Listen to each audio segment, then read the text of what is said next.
I'm hitting record. And we are rolling. Hello and welcome to the Worst Cast, brought to you by Huffmaster Upholstery Comedy Productions. I am your host, Berlin Huffmaster, positively spreading negativity all throughout the internet. And with me today is Daniel Ethridge. He is a creative genius. His expertise lies in everything that has to do with sparks of genius. Creativity. Yes, you're the man. So tell me some of your bona fides. Tell me, why are you so involved in the creative arts?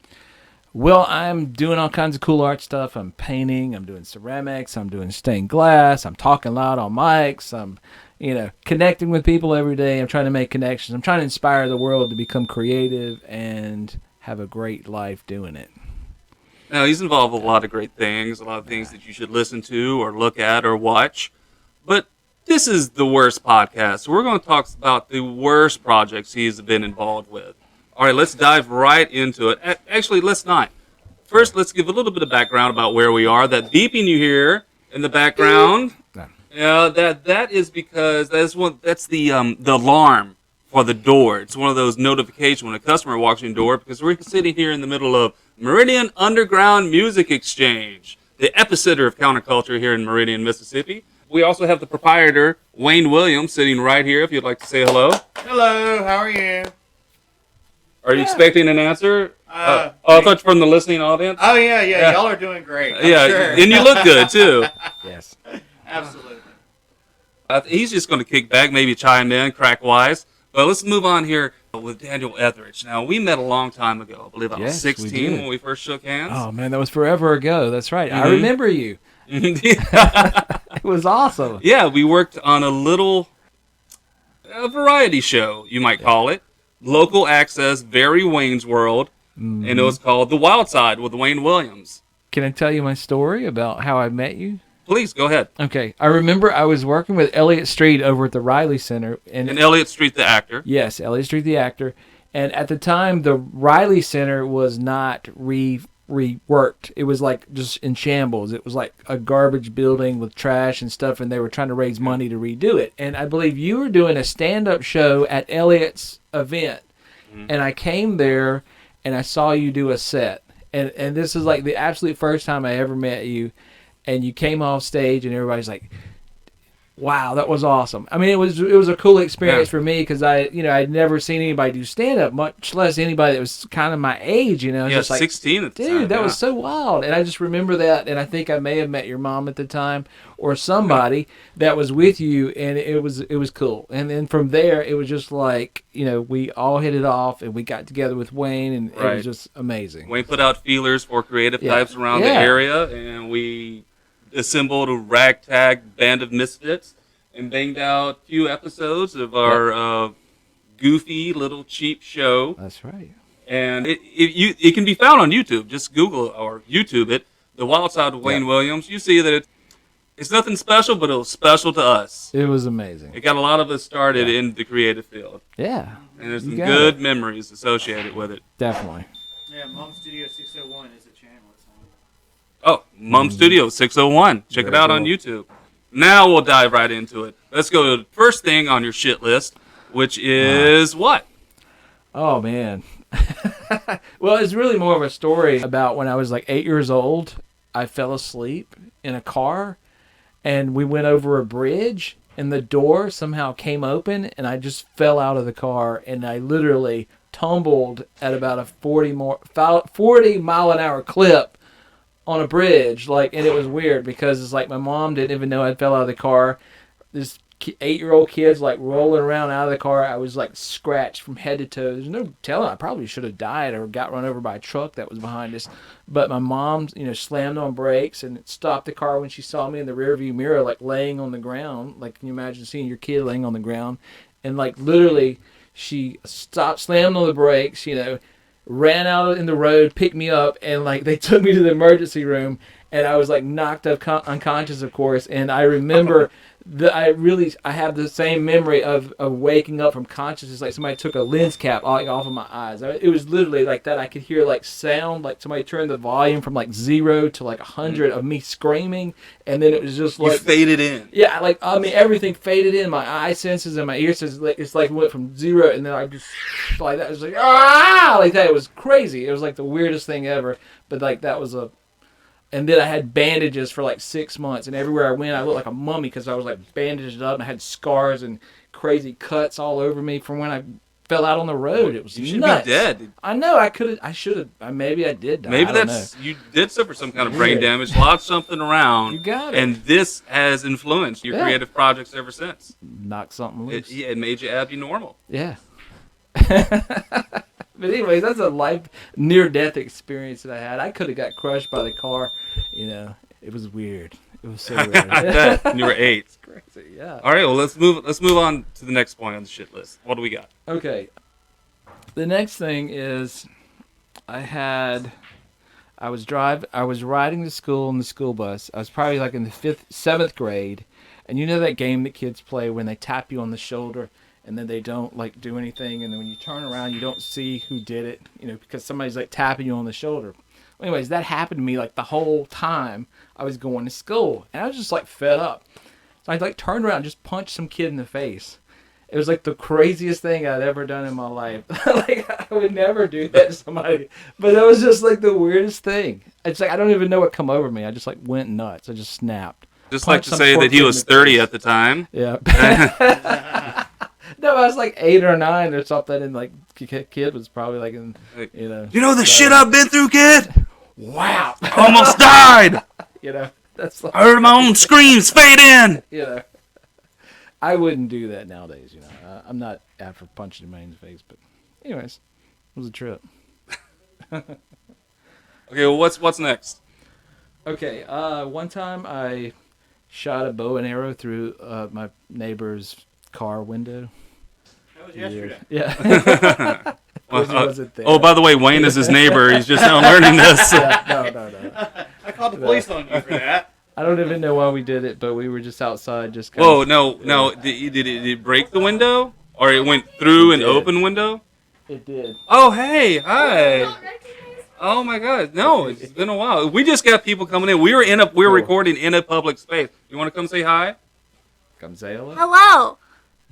Oh, all right, there. Now you're gonna be out there to the world. Yeah.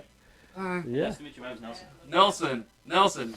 Like George Nelson Riley. Hello.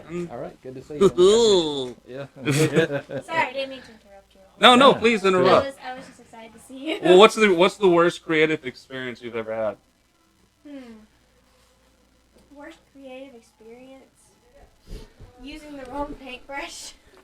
Well. Using the wrong paintbrush was probably the worst creative experience. That'll do it. That makes. Yeah. Yeah, I was supposed to make one shape and then it messed up a lot. It is experience artistic from a decision. decision. Have you ever punched a kid in the face? I need a kid in the gut. Okay. Welcome to the Child Abuse Podcast. Sorry. I was a child Yeah. as well. Yeah. But anyways, it did bust the guy's window, and he was so mad, he literally turned red, and he came up to me, and it was one of those things where I was He like, turned red with blood. I That's was why. like frozen because I didn't know what to do. Was he in the car? No. He was Oh. like watering his flowers out front, and I was standing there. Me and my cousin were standing there, like looking at him, because after it happened, we didn't realize that it was going to happen. And like literally, we stood there and looked at him, and he saw it happen. And then he looked at us, and he like basically charged us. And he came up to me now in a bow and arrow. You wouldn't think a bow and arrow could be broken, but he broke it over his knee. Broke the A bow. bow and arrow, which is like made out of fiberglass. Broke the bow and the He arrow. broke the bow. Well, we had several, and he literally got them both in his hands and broke them over his knee. And we were just standing there with our mouth open, and he said, "Go home." He literally just pointed, "Go home.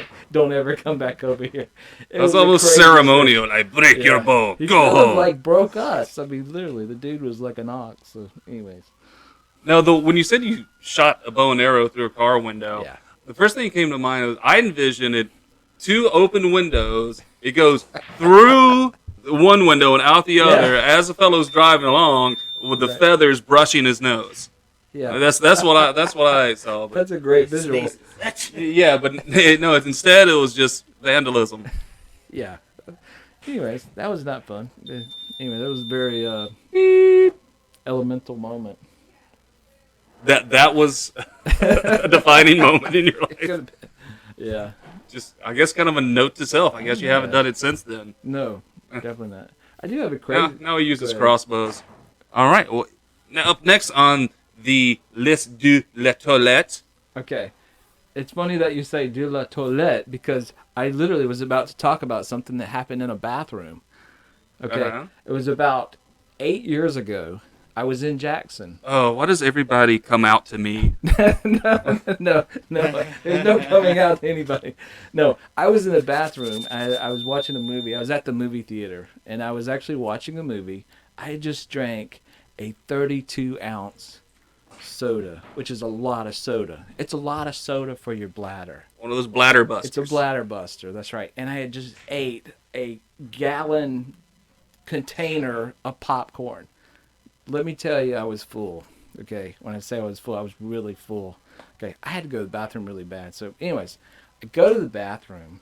I'm using the bathroom, and literally, I am completely full. So I'm using the bathroom to the point where, like, I stop breathing because I'm just like, oh. I literally stopped breathing because I am. I never like, took a shit that listen, big. no, I mean I literally drank 32 to 42 ounces of like soda, and I'm literally about to explode. So I stop breathing, and I pass out.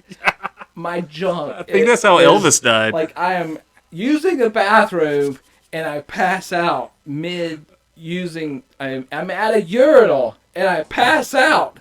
You're at a urinal. And I passed out. I thought in my head you were on the I'm toilet. standing at the urinal, peeing, and I quit breathing. And I black out and fall on the ground. And literally some dude's over here like washing his ass. Hey man, are you okay? Everything going all right? He's sitting there like washing his ass. And I go, This wake new up. Fast and Furious Like, movie is dude. really exciting. Crazy. But it was the craziest experience. But yeah, I mean, that was so weird. And, it wasn't like a lot of people, and there was like some dude in there, and it was just like weird. I was So you're getting that, like, I really had to pee sensation times a million. Yeah, it wasn't and then the release was so orgasmic that you passed I out. blacked out, from it. But anyways, after that, I got up and went back and watched the movie. The rest of the movie. What was the movie? What was the movie? Oh, God, I think it was probably V for Vendetta or something, P for Vendetta? Yeah, P for I gotta pee. Who knows? But anyways, that was a trip experience. That's a once in a lifetime thing. But yeah. Okay. Next one. Okay. Well, I've had being a graphic designer. You always have experiences where you have to deal with clients. People don't want to pay you and stuff like that. That's always an issue, and you learn how to deal with that. The more you deal with that kind of stuff. Why don't people don't pay you? Yeah. Like, what do you mean they don't pay you? I mean, you give them their product, and they fork over the dough. Right. Well, if you do a job for somebody, you do want to get paid. And, as a new graphic designer, you don't really understand, like, that there are mean people in this world who would do that to you because you think, I'm doing an honest job, I'm doing work, blah, blah, blah, I'm going to get paid, blah, blah. And sometimes people don't. Do you take payment beforehand or after? Well, now I do. Like most designers, like they take, 50% payment up front, and if you don't deliver, then, if you don't pay the So you didn't know that at the time? Yeah, I didn't know that at the time. But now I know that. So, but anyway, somebody didn't pay me, so I basically just, like, shut their whole life down, like, on a level. Like, it was like a website. I basically shut down their website and did some other stuff. But anyways, you do that to people. Yeah. Shut down their website and some other stuff? Like, outside their house? Sugar in their tank. Well, what, like that. But anyways, they just didn't. Accuse them of rape. No. They just didn't have a website anymore. Okay. Let's just say that. It's all good. I kill your face! I know, I gave you an accent. I mean, it's weird to get, like, doing an accent of somebody who's right in front of you.